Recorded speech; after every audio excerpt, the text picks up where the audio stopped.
Supreme വ്ളോഗ്സിലേക്ക് സ്വാഗതം. ഇന്നെന്താ ഒരു കപ്പയൊക്കെ ആയിട്ട് നിൽക്കുന്നതെന്ന് അല്ലേ? ഇപ്പോൾ പഴയ കാലങ്ങളൊക്കെ ഒന്ന് ഓർമ്മപ്പെടുത്തുകയാണേ. വളരെ അപൂർവമായിട്ടാണ് ഇപ്പോൾ എല്ലാവരും കപ്പയൊക്കെ ഉപയോഗിക്കുന്നത്. അപ്പോൾ നമ്മുടെ കുഞ്ഞുങ്ങളൊക്കെ ഹോസ്റ്റലിൽ നിന്നൊക്കെ വിളിച്ചിട്ട് ഈ കപ്പ പുഴുങ്ങുന്നത് എങ്ങനെയാണൊക്കെ അവർക്ക് അറിയത്തില്ലല്ലോ.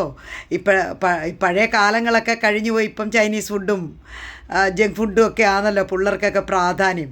അങ്ങനെ അപ്പം എന്നാൽ വിചാരിച്ചു ഇന്ന് രാവിലെ നമുക്കൊന്ന് കപ്പ പുഴുങ്ങിയേക്കാമെന്ന് വിചാരിച്ചു. അങ്ങനെ നല്ല കപ്പ കിട്ടി.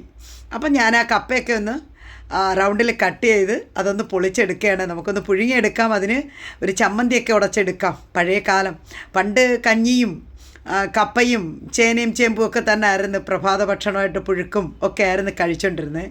പിന്നെ അതൊക്കെയൊക്കെ മാറി, കാലങ്ങളൊക്കെ ഇങ്ങ് മാറി വന്ന്.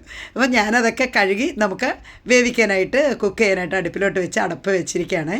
നമുക്ക് അപ്പോഴത്തേക്ക് ഒരു ചമ്മന്തി ഒന്ന് ചതച്ചുകൊണ്ട് വരാമേ. കാലഘട്ടങ്ങളിൽ ചിലർ ഈ അടപ്പിലാവെന്ന് പറയുന്നത്, ഇതിപ്പോൾ എല്ലാവർക്കും അറിയാമെന്ന് അറിയത്തില്ല, തടി കൊണ്ട് നമ്മുടെ ഇവിടെ ഉണ്ട്. അടപ്പിലാവിനകത്താണ് ചമ്മന്തിയൊക്കെ ഉടച്ചെടുക്കുന്നത്. അപ്പം ഞാൻ ആ കപ്പയൊക്കെ തിളച്ചപ്പോൾ ഇച്ചിരി ഉപ്പിട്ടെന്നേ ഉള്ളൂ. അതൊന്ന് നല്ലപോലെ വേവട്ടെ. അപ്പം ഞാൻ നമ്മുടെ മുറ്റത്ത് തന്നെ കുറച്ച് കാന്താരി ഉണ്ടായിരുന്നത്, നീലക്കാന്താരി ഉണ്ടായിരുന്നു, വെള്ളക്കാന്താരി ഉണ്ടായിരുന്നു. അപ്പം ഞാൻ കുറച്ച് ചെറിയ ഉള്ളിയൊക്കെ പൊളിച്ച് വെച്ചിട്ടുണ്ട്. ഇപ്പം നമുക്കൊരു ചെറിയ കല്ലിനകത്തോട്ട് തന്നെ നമുക്കതൊന്ന് ചതച്ചെടുക്കണം. എന്നാൽ അതിന് ടേസ്റ്റ് കേട്ടോ. പണ്ട് ഇതുപോലെ അടപ്പിലാവിനകത്താണ് തവി വെച്ച് ഉടച്ചെടുക്കുമായിരുന്നു. എൻ്റെ ഗ്രാൻഡ് മദറൊക്കെ അങ്ങനെ ആയിരുന്നു ചെയ്തുകൊണ്ടിരുന്നത്. ഇപ്പം നമ്മുടെ കല്ലിനകത്ത് തന്നെ ചതച്ചെടുക്കാം. അപ്പം ഞാൻ ചെറിയ ഉള്ളി അതൊന്ന് ചതച്ചെടുത്തതിന് ശേഷം സൂക്ഷിച്ചോണം. കാരണം ഈ കാന്താരിയൊക്കെ അത് തെറിച്ചൊക്കെ കണ്ണിനകത്തോട്ടൊക്കെ വീഴാൻ ശ്രദ്ധിച്ച് വേണം നമ്മളതൊക്കെ ഒന്ന് ചതയ്ക്കാൻ. ഇനി ഉപ്പിട്ട് ഇനി നമുക്ക് പുളിയും കൂടെ ചേർക്കണം. അപ്പോൾ ഇതെല്ലാം ഒന്ന് നല്ലതുപോലെ ഇടിച്ചെടുക്കണം.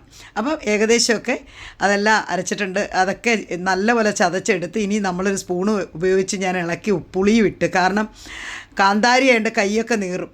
അപ്പം പുളിയും കൂടെ ഒന്നുകൂടെ ചതച്ചെടുത്തിട്ട് നമുക്ക് നല്ലപോലെ, അപ്പം നമ്മുടെ കപ്പ പുഴുങ്ങിയതിൻ്റെ ചമ്മന്തി റെഡി ആയിട്ടുണ്ട്. നമുക്കിനി ഒരു ബൗളിലോട്ട് മാറ്റാം.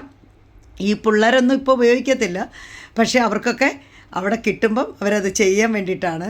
അപ്പം നമ്മൾ വിചാരിച്ച് ഇതും കൂടെ ഒന്ന് വീഡിയോ പിടിച്ചേക്കാമെന്ന് വിചാരിച്ച്. അപ്പം നമുക്ക് ഇതിനകത്തിന് ഈ പച്ച വെളിച്ചെണ്ണയാണ് ഒഴിക്കേണ്ടുന്നത്. അപ്പം നമ്മുടെ കാന്താരി കൊണ്ട് കപ്പയ്ക്കുള്ള ചമ്മന്തി തയ്യാറാക്കിയിട്ടുണ്ട്. ഇനി നമുക്കത് വെളിച്ചെണ്ണ ഒഴിച്ച് കഴിച്ച് വയ്ക്കാം. ഇപ്പോഴത്തേക്ക് ഏകദേശം നമ്മുടെ അടുപ്പിലായിരിക്കുന്ന കപ്പയൊക്കെ ഉപ്പിട്ട് വെച്ചിരിക്കുകയാണ്. അത് വേവായിട്ടുണ്ട്. നമുക്ക് നോക്കാം അതും കൂടെ.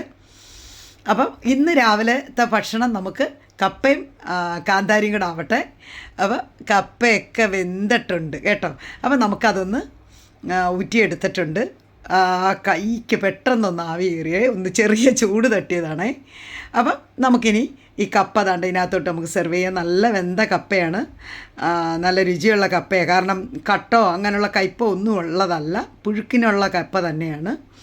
അപ്പം ഏറ്റവും ടേസ്റ്റി ആയിട്ടുണ്ട്. നമുക്കിനി അതൊന്ന് നോക്കാം. നല്ല വെന്തതാണ്, നമുക്കൊന്ന് നോക്കാം. ഒരു പോർക്ക് വെച്ച് നമുക്കൊന്ന് നമുക്ക് നല്ല ഉടഞ്ഞിട്ടുണ്ട്. ഓക്കെ, അപ്പോൾ ഇതുവരെ കണ്ടിട്ടില്ലെങ്കിൽ നിങ്ങൾ ഈ ചാനൽ സബ്സ്ക്രൈബ് മറക്കല്ലേ.